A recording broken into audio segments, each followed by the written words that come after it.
Boxing Nation.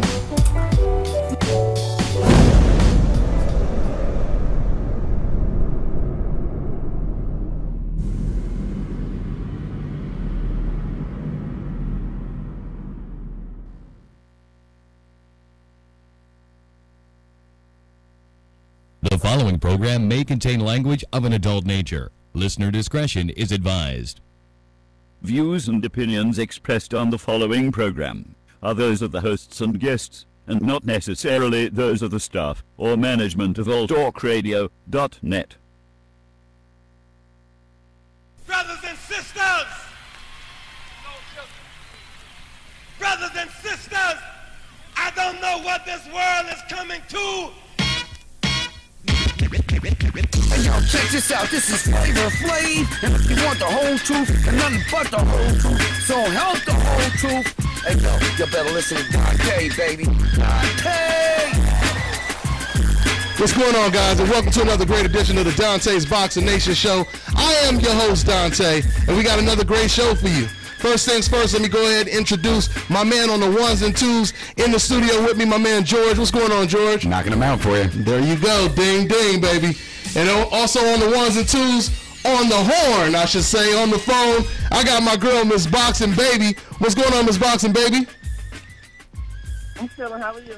All right, and we waiting for my man Ego to call in. I was just on the phone with him, and he dropped, and Yeah, so there we go. I was like, what the hell happened to Ego? So, okay, so y'all already know my man Boxing Ego, that's what it is. And last but not least, we got a special guest for you guys today. I want to introduce my man. He is 21-1 with 12 knockouts. He'll be fighting against Jermall Charlo on November 28th. My man Silky, Wilky Campfort. What's going on, man? Hey, how you guys doing, man? How you guys doing? I'm doing fine over here, man. Just at the gym right now, talking to you guys. That's all. That's what it is. That's what it is. My man stay in the gym, doing radio shows in the gym and everything. Yeah. That's showing that hard work, dedication right there, Silky.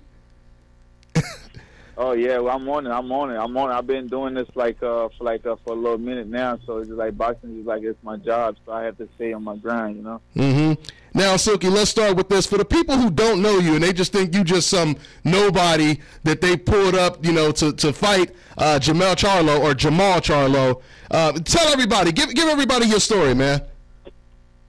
Well, I want them to think that I'm a nobody. But what they don't understand, though, man, I turned pro since 2009, and I didn't turn pro with like managers, promoters, any backing. It's just me. I just turned pro and stuff, and I was just going to guys' hometown. Like fighting guys on their promoter shows, and they come out on top of me. You know what I mean? But it's good, though, man. I like how the people underestimate me and it's like, you know, taking me lightly and stuff like that. But I'm just hoping Jermall Charlo do the same thing, though, man. Take me lightly, and then come November 28th, though, man, I'm going to surprise everybody. So that's your motivation. That's your motivation, huh? The fact that people are, you know, they underestimate you. Yeah, that's my motivation. The crazy they gonna talk, though, man. But my job is to stay focused, to stay in the gym, and keep training, and put on a good show. You know what I mean? November 28th. Mm-hmm. Absolutely. Now, before I go on, anyone else want to ask him anything right now? Okay. All right. Well, let me ask you the next question. Now, Campfort, your last fight, that was a nice fight, man. It was a very entertaining fight. Like I was telling you before we started the show, it almost reminded me of Hagler versus Hearns. You were fighting against Ronald Montez, and you got knocked down in the first round. You turned around, knocked him down 3 times. You know, it looked like he was the favorite at first until you knocked him out. Tell me about that, man, and what was going through your head when you got knocked down, man? I mean, and to that fight, though, man, it was a great experience, though, man, because what happened, I never been knocked down before, and I never been knocked down pros or amateur. It was my first time ever knocked down, though, man, so it was a good experience. I mean, no fight like to get knocked down, but it's just like I got up, though, man, I finished the fight, and I just didn't just finish the fight. I finished the fight with a knockout, you know what I mean? It was a good win and a good experience, but I'm just that type of fighter. I'm not a boring fighter, you know what I mean? I go in there to put a show for the fans, and so that's what I do. Every time I step my foot in the ring, though, man, I'm just going in there I'm not one of those guys going to go tap, run, and dance. That's not me. That's not my style. My style is to go in there to put on a good show for the fans, you know, for the people. Mm-hmm. So I mean, but when you got... Go ahead, Ego. Well, I just had two questions. I would say the Charlo brothers, for the young champions, they have a really good jab. So what do you I know you can't give too much of the game plan. Do you see that being a problem, the jab, or how can you go about game plan? And then also, how did you get the nickname Silky? I didn't I'm gonna answer your first question. With them having a job, having a good jab, whatever.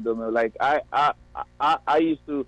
This ain't nothing new to me. You know, I've been I was an amateur. I was an amateur. I used to fight for my country and stuff, Haiti and stuff. I used to go all over the world, just traveling and fighting like good guys and stuff like that. And they had great jobs. I mean, they had great jab also. So to me, it's like, yeah, he got a good jab, but at the end of the day, though, man, we just like when it comes fight night, though, man, we're gonna have to figure them out and do what we gotta do just to get past the jab. You know what I mean? Just to do whatever we have to do just to get the win on November 28th. Though, man, I'm not just looking at his jab, looking at what he do wrong, where he do good. So we're just trying to go in there and just capitalize on everything just to get a W November 28th.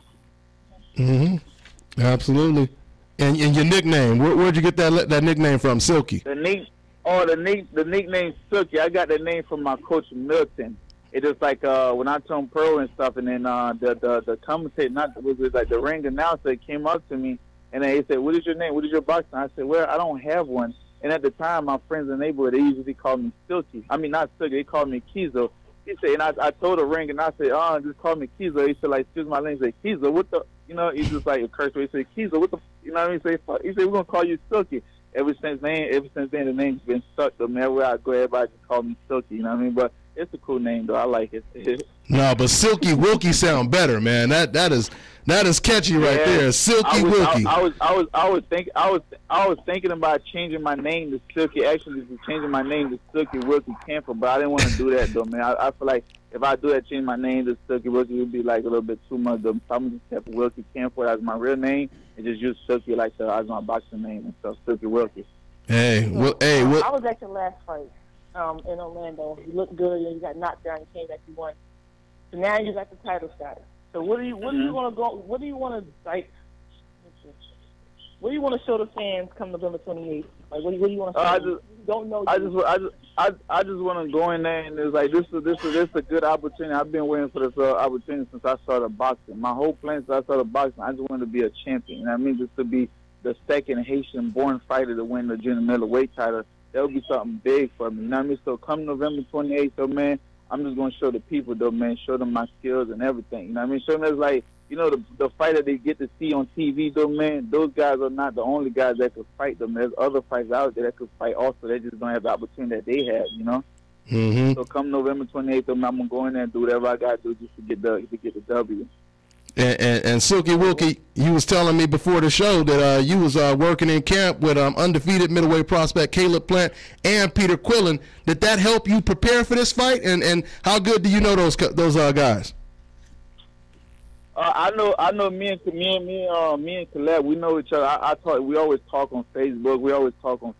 And stuff like that. We always talk on Facebook. And every now and then, you always call me, or I call him to check up on him. But with as far as Peter Quillen, though, man, we don't have no relationship or anything like that. Though I was just there for work, you know what I mean? So we didn't really associate. I was just there. They brought me in. I was just sparring partner just to help him get ready for his fight, though, man. So when I go to guys camp and stuff, I don't look at myself. I never looked at myself as a sparring partner. I look at myself. I go in there just to work and get the work in and then do what I got to do. Just do my job and go home. So we didn't really talk. Because me and Caleb, we got to know each other because we was sharing rooms and stuff like that. So he's a nice guy, man, very cool guy. But me and Peter Quillen, we don't have no relationship. To me, he's just another fighter. You know what I mean? So we don't know each other like that. Okay, man. And I got a two-part question real quick too for you, Silky. What do you think of Al Spence, premier boxing champ, boxing back on prime time? And then also on your undercard, Earl Spence is fighting. What do you think of Earl Spence, his prospects at welterweight? I mean, to be honest with you, Erik Spence, I'm a big fan of Erik Spence. I think Erik Spence, though, man, all fighters right now, they call themselves the future of boxing. But if you look at a guy like Erik Spence, I think he has the complete package of to be the next Mayweather in boxing. Though, man, the kid is like, I mean, I wish I could just stay, but he's an undercard, so I would be in the locker room and stuff like that. You know what I mean? So I wouldn't be able to watch him fight. But you know, I'm a big fan of him. Though. I think he's the next Mayweather in the boxing game. You know. That's big. That's big. And your thoughts on BBC on regular TV? Because you're going to be on NBC, right? Oh, it's good, man. It's good for the people, man. The people, like, it's good for me. Like, ever since, like, with the Premier Boxing and stuff, it saved me a lot of money because I cancel my HBO. HBO ain't got no fights over there anyway, so I cancel my HBO and everything, though, man. So I don't have to wait. I don't have to, like, to pay extra money just to watch any fights anymore. Like, with the things with PBC, man, is the best fighting the best. So, man, every time they have a show, you've seen the best fighter fighting the best fighter. And it's always good fights and stuff. Very entertaining. It's very good for the people. You know what I mean? And it's good for boxing, for the boxing world also. You know. Absolutely, man. Wilky, Dante, if you don't mind me asking Wilky a question. Eric Morales in the building. What's up, man? Go ahead. Real quick, man. How do you feel about having to come into Texas to face, Houston boy Jermall Charlo, who is, only about a stone throws away? So, do you feel any extra pressure or any kind of weakness? There's no pressure. I've been doing this my whole career. You know what I mean? Like I said before, I'm from Haiti. You know what I mean? I'm from Haiti. I live in Florida. You know what I mean? I've been dealing with that my whole life. My whole boxing career, going in guys' hometown and then upset them. You know what I mean? So me going to Dallas, the only thing I'm asking for, I just hope the judges, they be fair with me. That's all. Exactly. You know? Cause like my first, I just hope the judges, they be fair with me. But if I go in there, but me going to Texas to fight, this ain't nothing new to me. I always have the pressure. I mean, I always have like everybody always against me anyway. Though, man. When I go, I've been to like a venue going to fight and say when I walk in, I booing me, so oh boo, Haitian can't fight, boo, Haitian can't do this. But all that stuff, though, man, believe it or not, though, man, it's motivation, though. You know what I mean? Because like me going to Dallas, just to me, I look at it like that, though, man. It's a title fight, but in my eyes, I look at it like there's just another fight. I just gotta go in there, do what I'm doing in the gym, train my butt off, and then on November 28th, and go out there and then get the job done. All right. Another quick question in there. You've been a very active fighter. I'm seeing you fought 4 times last year. This is going to be your 3rd time this year fighting. Win or lose, do you look to take another fight by the end of the year, or is it just not going to happen? At the end of the year, like, because the thing is, boxing right now, it's my job. You know what I mean? Besides, like, boxing is my job, and I have me and my wife, we own a gym over here in Tampa where we train a lot of kids and stuff like that. A lot of kids in the neighborhood, we train them, where we give them free equipment and everything, and then do this and do that. Because those kids, they depend on me, so I have to fight them, man, just to keep supporting them, though, man. Because I look at it like this: boxing is my own. It's not my only income, but this boxing is when I make most of my money and stuff like. So it's like me fighting. I wish I could fight every month. You know what I mean? To be honest, because I just love being in the ring. I appreciate the answers, Wilky. Yep, and we're almost done because I know you got to train, Wilky. But I do want to ask you, man, do you know Jermall Charlo personally? And what is your keys to victory? Never met him. We'll meet in the ring. We'll meet at the weigh-in, but never met him. And I really don't care about those guys, to be honest with you. I'm just worried about me. They're not just worried about me and worried about the fight. You know what I mean? But I don't care about, because a lot of these guys, because if you look at a lot of these guys in boxing right now, they fight in the same weight class and stuff. They call each other brothers and stuff like that, so they won't fight each other. They all friendly, buddy with each other, so they won't fight each other. But me, I never trying to get close with the guys that fight at 160, 154. I never trying to get friendly. I mean, be friendly with those guys. You know, it's only a few of those guys that I talk to. But other than that, if you're in my weight class, I don't look at you as my friend. I look at you as my enemy. You know what I mean? So when I get the call, so it won't be no agitation. Oh man, I don't think I should fight him because we friends. We this, that. No, I mean, forget that. We fight it. That's how we. You know, when we fight, we have to fight each other. You know what I mean? If you want to be the best, we got to fight the best. So it's like these guys and stuff like they cool. I've been watching them on TV and stuff doing their thing, though, man. But I'm not friendly with any of them. I don't know them like that. I don't know them. Mm-hmm. And what exactly is going to be your keys to victory? Just taking away that jab, inside, outside, a little bit of both, or what?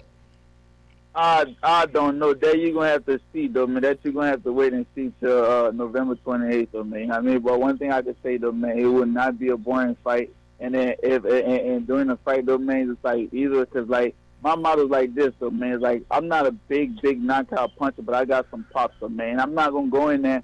I'm not that tap and run, tap and grab. That's not my style. My style is to go in there to fight, though, man, because, like, I'm going to go in there, though, man, with a bad attitude, with bad attention, though, man, trying to get the fight, trying to end the fight early, you know? Okay, and this is my last question. I got to ask you this. This is the poll that I'm doing when it comes to professional boxers and trainers. I got to ask you, coming from a boxer's perspective, who's the best fighter in the world pound for pound right now with Floyd Mayweather being retired?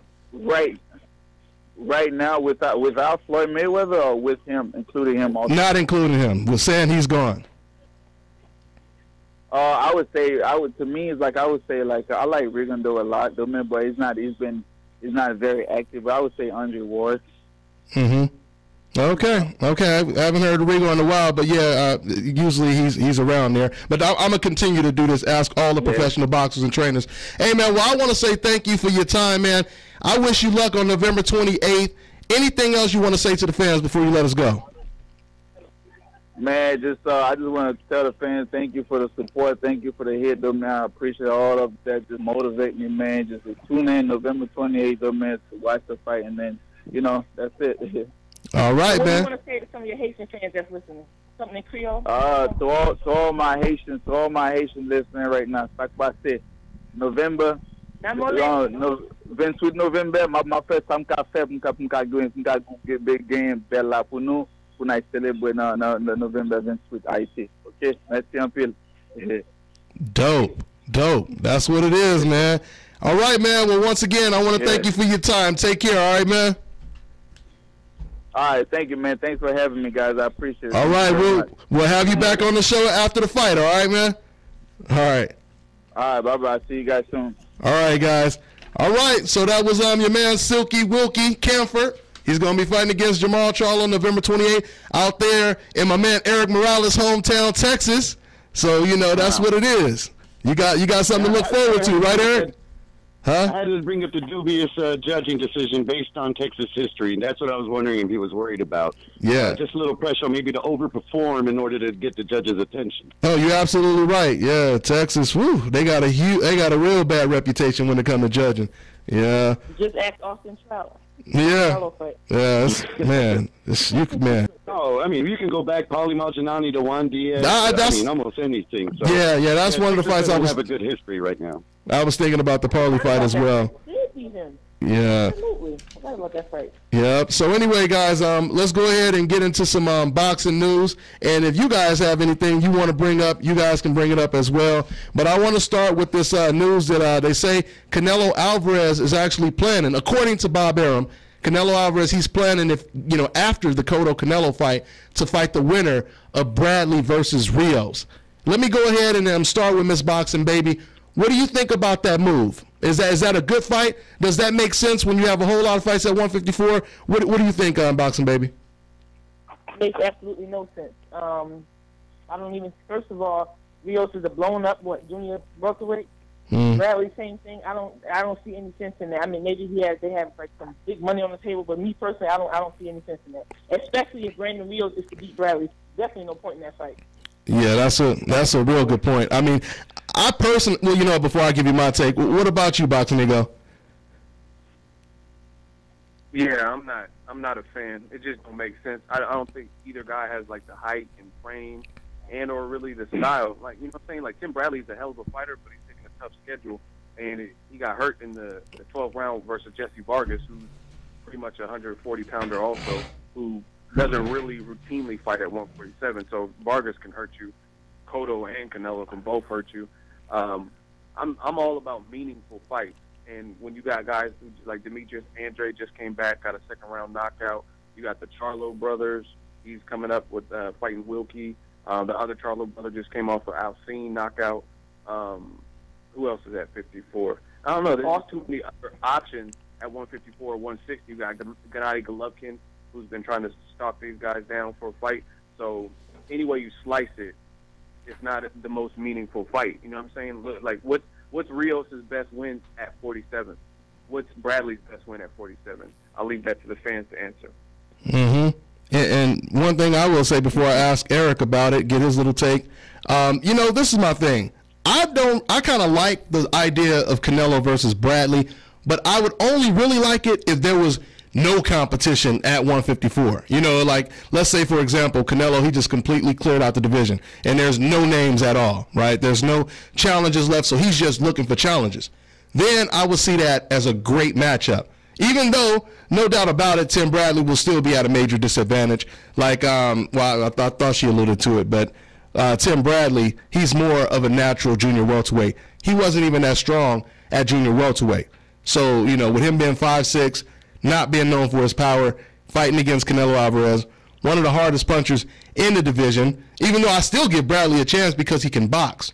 You know, I would only like that fight if there was no fights left at 154 for Canelo Alvarez. Like Boxing Ego said, you got the Charlo bros, and they're fighting on PBC. It's not like they're, you know, fighting in Japan where nobody knows what's going on.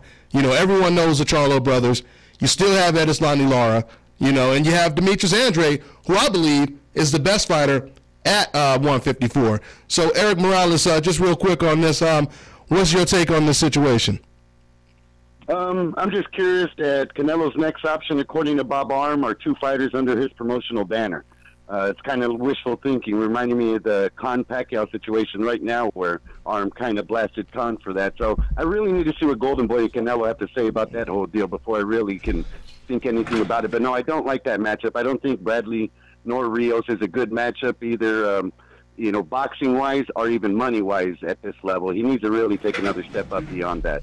Yeah, I totally agree. And not to mention, Bradley has no chance on this earth in the one. I'm good. So, I mean, yeah, too many options to go to that. And to add on to that, yeah, like why? I don't want to really see somebody move up to 54 if they like, you know what I mean? They're not going to be residents. Like, even if some way Bradley or Rios beat Canelo, is he going to stay up there and fight Demetrius Andrade and the Charlo brothers and everyone else? Yeah. Do you even give him like, at least when Floyd went up, people think that Floyd has a chance to beat Laura's or, you know what I'm saying, or whatever the situation. But it's like, even if they somehow beat Cotto or Canelo, would they have a career up there at 54, beating Charlos and Laura and Andrade? Doubtful. Exactly. So, I mean, and this is why. There's no guarantee that Bradley's going to get past Rios, because if he goes in there trying to bang, he's going to get beat up. Oh, yeah, no doubt. No doubt. This fight is definitely closer, which that was going to be the next question is, how is this fight going to play out? And I was going to ask all you guys that. But, yeah, I mean, the whole thing is, once again, I think we need to continue to put pressure on these fighters when it comes to Canelo Alvarez. I mean, Canelo is not, it's not like Canelo is 39 and he's looking for a retirement fight. He's 24 years old, okay? So he has no reason to not fight the best fighters in his division. And, you know, we need to really start putting pressure on these fighters to fight these guys. I mean, I give Canelo credit because he did fight Edeslani Lara, and that was a pride thing when he took that fight. He took that fight because Lara called him out on the stage, and everyone started asking him, why don't you fight him, right? So maybe some more of these guys, they need to take a page out of Lara's book, and they need to jump on the stage and line up. You know, starting with the Charlo brothers, they need to be like, what's going on? But, you know, with the Charlos, it seems to me like they almost feel like Canelo's not going to fight him. So if you notice, they don't even call Canelo out anymore. I think they mentioned him a long time ago, but they don't even mention him. It's like it's a foregone conclusion. They look at it as like, that boy ain't going to never fight us, so let's just move on. But it shouldn't be that way, man. It needs to be structured more like the NFL. In his defense, I will say Canelo has fought who he was supposed to fight. That's my opinion. You look at his prior. If he just wants an easier fight, because he has had a lot of hard ones, I wouldn't pick Timothy Bradley, because that fight is just pointless. So, and then it might be politics why he can't fight the Charlos either. You got the Golden Boy, you have the Al Heyman, but to say that he just may not fight him just because of some others, I can't. Look at his resume.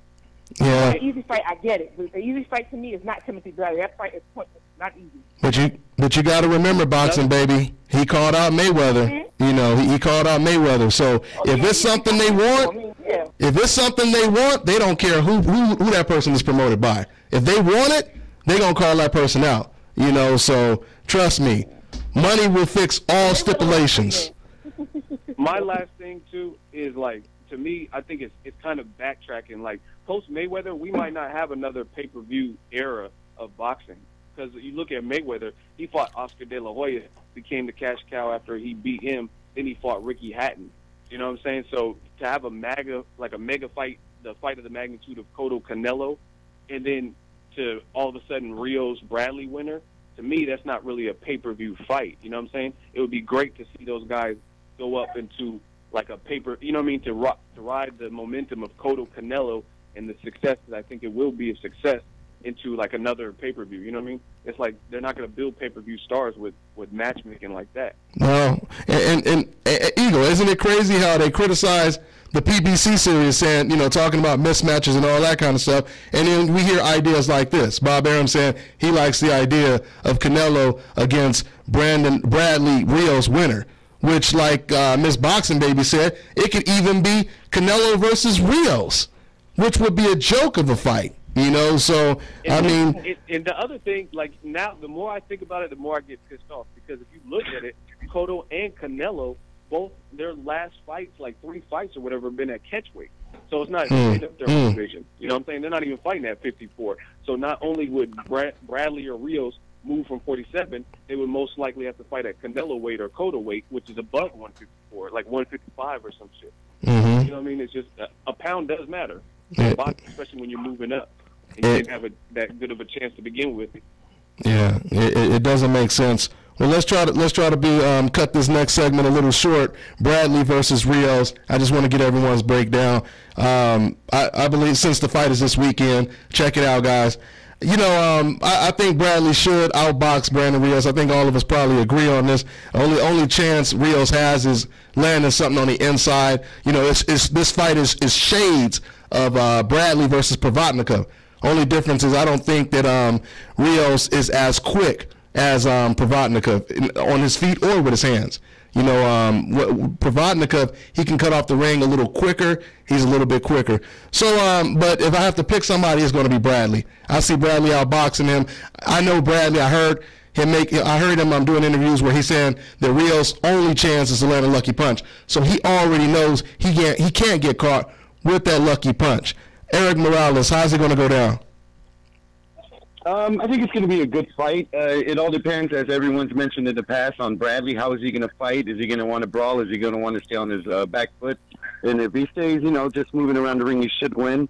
I do give Rios a little more of a chance to pull it out, but I'm still going to take Bradley probably 115, 113 in a decent fight, a good fight for the fans. But wow. I don't think it's going to be an all-time classic or anything. 115, 113. Boy, I can't wait to watch the fight if it's going to be that damn competitive. I have a feeling. I don't know. I've been wrong before. I picked Pacquiao. I'm shading on that one. But I have a feeling this one could be good. Yeah, it will be good. It will be good. I'm just, it'll be interesting if it's that competitive, that close. What about you? I am factoring in that he has a new trainer into the mix. That's the only reason why I really think Rios has a good chance. Switching of trainers and all that, sometimes it leads to a dud performance. So we'll see what happens. Wow, interesting. So you think that's more of a negative than a positive then? Okay, we'll see. In this case, because he was with the other guy so long. Joel Diaz. Who is he? Joel Diaz. For so long, I think it could. Yeah. A divorce out of nowhere, huh? Right before a big fight with someone who can really crack and has a durable chin. We'll see. Box Amigo, how's it going down? Well, I think the Teddy Atlas move, the more I think about it, I think that could actually benefit Bradley just because Teddy Atlas is a no-nonsense type of guy. And sometimes when you get a new trainer, you're eager to impress and, follow the rules versus Joel Diaz. You watch the rules in Provodnikov. Joel Diaz was giving Bradley excellent advice, and Bradley just was doing whatever the fuck he wanted to. He was on some rogue mission. So they might have been too close, like Joel Diaz, because they worked together 10-plus years. It's really dependent on Bradley, to me. If Bradley fights like he fought Marquez, he wins. If he fights like he fought Ruslan, he'll probably get stopped. It just depends. Bradley's a wild card. Sometimes he bangs when he should be boxing. Sometimes he's fighting Jesse Vargas. Everything you did in the first 11 rounds was working by bulldogging Jesse Vargas and bringing the pressure to him. All of a sudden, the 12th round, you start backpedaling and trying to box, and then you get hurt. You know what I mean? You're fighting Pacquiao, clearly winning the first 5-6 rounds in the rematch, and then all of a sudden, something you switched up. So it's really on Bradley. I give Rios I sleep on Rios just based on the fact that you know his MO. You know what I'm saying? It's just I think Bradley's probably the more inconsistent. He can box, but sometimes he brawls. Rios, you know what he's coming to do. He's not known for his defense or whatever. So it just depends on if Rios can lure him into a dogfight like that. Yeah, and I would say, go ahead. I was going to say one more thing real quick. Bradley's face has been busted up easily, too. Like Diego Chavez, Jesse Vargas. If you look at Ruslan, look at all his fights, he has some scar tissue. It looks like his face is busting up pretty easily, so that could play a factor, like a cut or swelling or whatever. I was about to touch on that, Ego. I was going to say, before the Diego Chavez fight and before the Jesse Vargas fight, I would have said this is an easy, super easy fight for Tim Bradley. But after those fights, it makes this fight closer. You know, so I'm picking Tim Bradley, but I would not be surprised if Brandon Rios ends up knocking down Tim Bradley multiple times and maybe even stopping him. You know, and so this makes for a better fight. I'm glad they waited to make the fight now because now the fight is more competitive. So let's move on, and I'm going to start with you, Miss Boxing Baby, since you didn't speak on this. I want to talk about this Pacquiao interview. Pacquiao, he just recently did an interview, and he said he has no preference on his next fight. And the two fighters they're looking at right now is Amir Khan and Terrence Crawford. Now, Manny Pacquiao is saying it's going to depend on negotiations. If that's the case, then it's going to be hard not to take the Terrence Crawford fight because we already know that Terrence Crawford, he's going to accept way less money than Amir Khan. You know what I mean? You already know. I can already imagine Terrence Crawford like, man, look, man, you could give me whatever. Just get me in the ring with Pacquiao. You know, Amir Khan, he ain't going to say that. So it'll be interesting. Ms. Boxing Baby, do you think that will play a factor? Do you think because of the negotiations, do you think they'll pass up Crawford because he's so dangerous, even though he's willing to take less money? Or do you think they're going to, go ahead and fight him? Or what? What do you think they're going to do? Fight Amir Khan and end up paying him more money than they would have paid Crawford, or what, Ms. Boxing Baby? No, I think he's going to wait around and see what Floyd Mayweather's going to do. So you think he can say whatever negotiation is, please. He's waiting around to see what Floyd's going to do. So this is just a front to cover up negotiations before, you think? Oh, absolutely. Absolutely. That's the only fight he can get right now. Win or lose, he's going to get paid, and he can run it right off into the sunset retired. He fights Terrence Crawford, he retires in a loss, and he kind of be an easy knockout. But he's waiting around for Floyd. See what he's going to do. Eric, I got to say, Eric, she makes a little bit of a good point. Because I remember when Floyd Mayweather, he did an interview on Showtime or whatever it was. He did an interview recently, and they asked him, they said, who's pound for pound the best fighter in the world right now? And you know how Floyd is, a little evasive with the questions, and he basically said, all I can really say is Manny Pacquiao is number 2 right now because of his record, his resume. So, Eric, what do you think? Does Ms. Boxing maybe have a good point, or are we looking? I'll tell you what, if I didn't think that way before, I kind of think that way now. She made a lot of sense. I'm not sure. I don't know. It does seem like he's stalling his fit and picking an opponent. Obviously, Bob Arum wins big no matter who he chooses. If he chooses Terrence Crawford, money stays in house.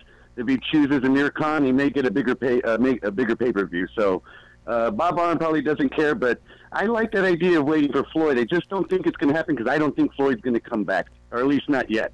So if you ask me, they want Khan, but negotiations may be an issue. And I think they're going to stall as long as they can to get Khan because Terrence Crawford is not a good final fight for them. No, not really. Not for them. Not if you want him to win or go out with a W. Right, Boxing Ego? He's just too slick and crafty. Can go either way. I'm sorry, Boxing Ego. Go ahead. My fault. No, it's all good. Well, yeah. Go ahead, Boxing Ego. That's all I had to say. I just wanted to ask you the same thing, Boxing Ego. I mean, what do you think about that? When you think about the fact that Terrence Crawford is willing to take a lot less money than Amir Khan, does that mean that Manny Pacquiao will be more willing to take a bigger pay cut or a bigger paycheck, I should say, against Khan against Crawford as opposed to Khan? Or do you agree with Miss Boxing Baby? She don't believe that Pacquiao is planning on fighting any of these guys, and he's probably negotiating with Mayweather. What you think, Ego? It's up in the air. Amir Khan, everyone says he talks too much and he's talking himself out of negotiations. Arum has some things, Leonard Ellerbe, Mayweather. So that could be problematic, whereas Terrence Crawford's kind of in the cut, like quiet. So I'm not really sure. I think the Mayweather-Pacquiao would be big just based on the money, even though people said it was a boring fight or whatever after the fact it ruined boxing. I think it would still be big. So it's anybody's guess at this particular point. Floyd's been adamant about staying retired. Terrence Crawford, to me, is probably riskier than Amir Khan based on his style. I think he has a slicker defense, ambidextrous. So it's anybody's guess. I'm not really sold on any one way. I guess I just have to wait, see how it plays out. And me, I like all those fights, man. I mean, well, the fight I like the least is Pacquiao versus Khan. But you give me Pacquiao versus Crawford, even Pacquiao versus Mayweather too. You know, I'm loving those fights. And once again, you know, when it comes to the decafs, this forces them to contradict themselves. Because they were the ones that said, oh, the fight was boring, oh, the fight was terrible. Mayweather versus Pacquiao, it was so boring. Now all of a sudden, we see an article saying, is Floyd Mayweather afraid to fight a healthy Manny Pacquiao? Et cetera, et cetera. That is the true definition of a decaf, a dumb casual-ass fan. And when we talk about these decafs, we're not just talking about the people in the internet, in the comment section. We're talking about the writers. We're talking about whoever puts this ridiculous type of stuff out there for everyone to hear or read. Okay? So how crazy is that, right? Somebody says something like that. But anyway, it is what it is. I just want to see. Like I say, always check for consistency. Go to listen to Boxing Ego channel. Go listen to Dante's Boxing Nation. See what he said 6 months ago, a year ago. See what I said. Absolutely. See what people are saying now. Like Premier Boxing Champs, some people said, oh, it's destined to fail. No one's going to watch it. And now it's picking up. They're talking about making Sean Porter, Keith Thurman the first of the year. It's just, I don't know. Listen to the comments. Check for consistency with the commentary and the articles and stuff. I rest my case. Absolutely. I personally think all of that is the hype of the second fight anyway. Like, I won't buy into none of that shit this time. It's the hype fight up.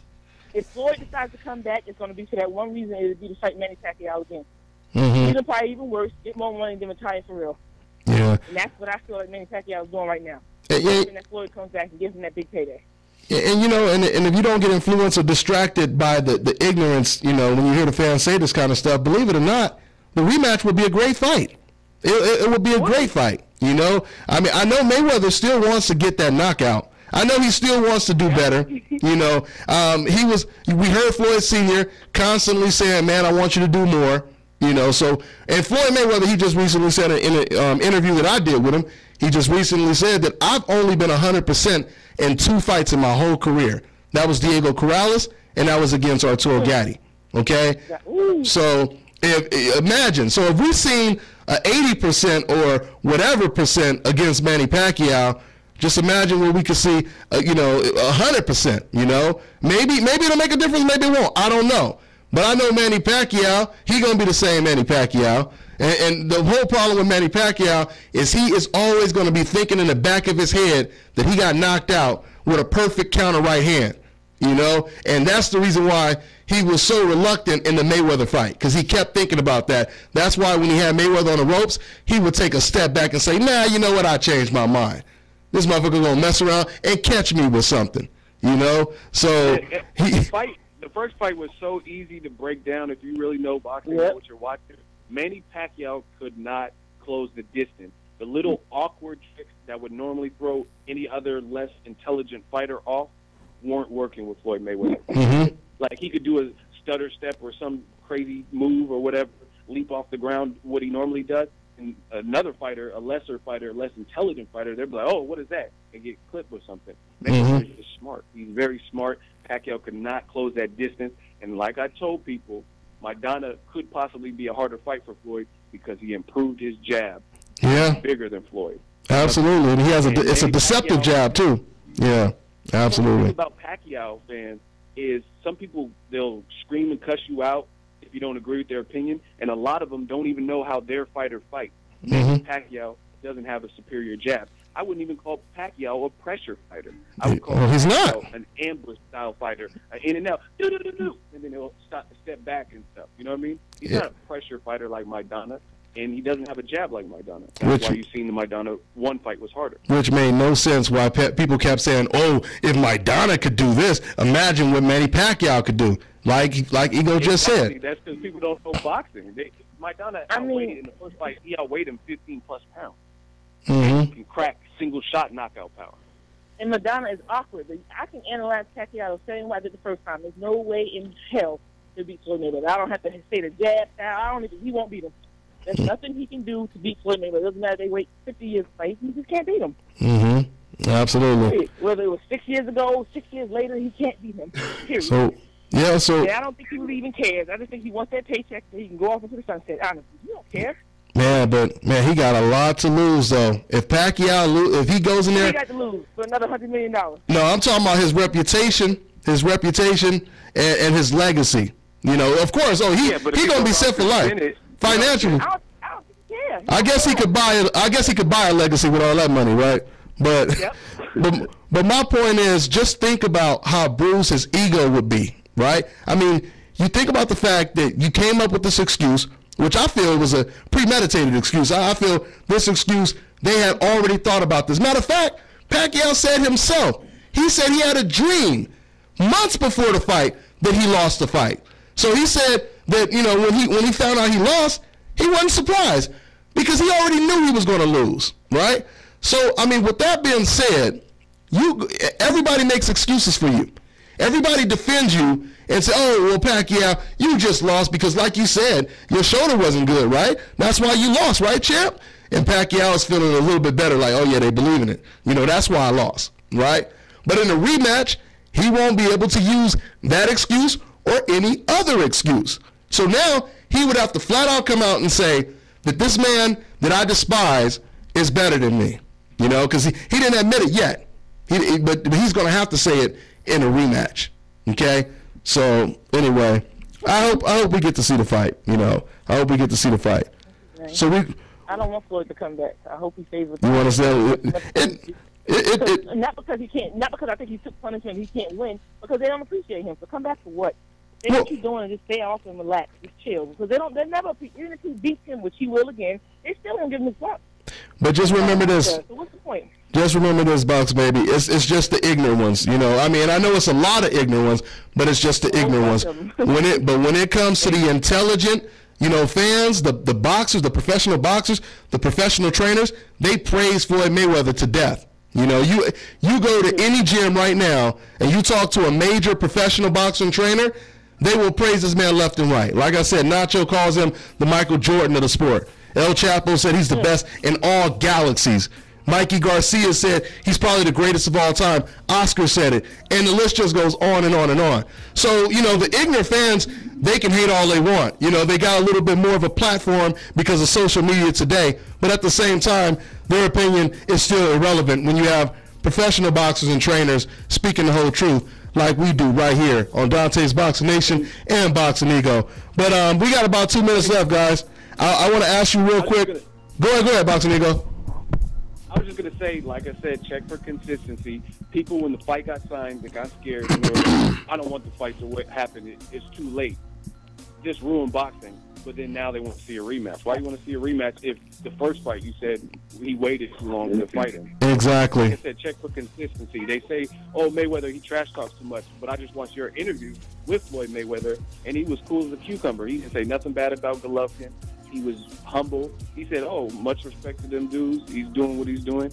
You know what I'm saying? But he's a trash talker, so check for consistency. And we got, like, what George, about a minute left?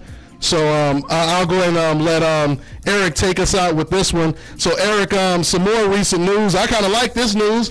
Leo Santa Cruz, he's saying that he actually wants to fight Gary Russell next. He's saying he wants to get payback for, I guess, Gary Russell beating him in the amateurs because Gary Russell did beat him. So do you think he's sincere, Erik? Do you think he really wants this fight? Do you think we have a chance of seeing this fight? I would love to see Leo Santa Cruz versus Gary Russell next. Well, who knows? We may just see it. If I'm not mistaken, there was a report that came out that said Gary Russell cut his eye and will not be fighting in this, or got cut. I don't know where he got cut. But he got cut, and he won't be fighting this month, at the end of the month, against Escandon. Oh, man. There's a chance we could see that matchup. Do I want to see it? Yes. Do I think Leo Santa Cruz is sincere? I actually do. I do think he does want to fight him. He said the same sentiments about Abner Mares, and he ended up fighting him. So I think it's a good possibility, and I'd love to see it. Gary Russell with, what is he, about 5'4", and Leo Santa Cruz is 5'8", so that would be an interesting fight. You're right. Yeah, you're absolutely right. Well, we are out of time. I hope it happens. I just want to just say one thing. He also said that he was going to fight Guillermo Rigo and called him out on Twitter, so hopefully this doesn't turn out like that. Hopefully they do fight. We will see you guys next week at the same time, guys. On to the next one.